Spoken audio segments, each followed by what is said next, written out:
মেয়েটি শুধু একটু দুঃখে কেঁদে দিলেই তার চোখ থেকে অবিরাম নুডলস বের হতে থাকে।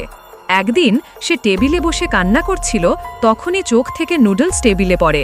মেয়েটি নুডলস খেয়ে দেখে অনেক মজা। সে তার মাকেও নুডলস খেতে দেয়।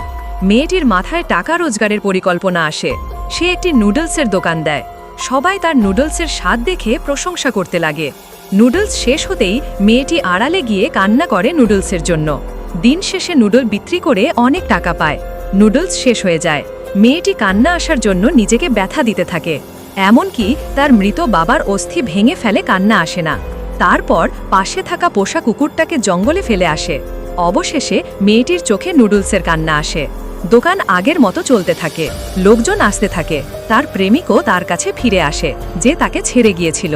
নুডলস শেষ হতেই মেয়েটি দোকানের পিছনে যায়। কুকুরের ছবি দেখে কান্না করতে চায়, কান্না আসে না। একটু নিচে তার মায়ের ছবি ছিল। ছবিটি দেখে মেয়েটি নুডলসের কান্না করে। এখন ভাবো, মেয়েটির মা কিভাবে মারা যায়।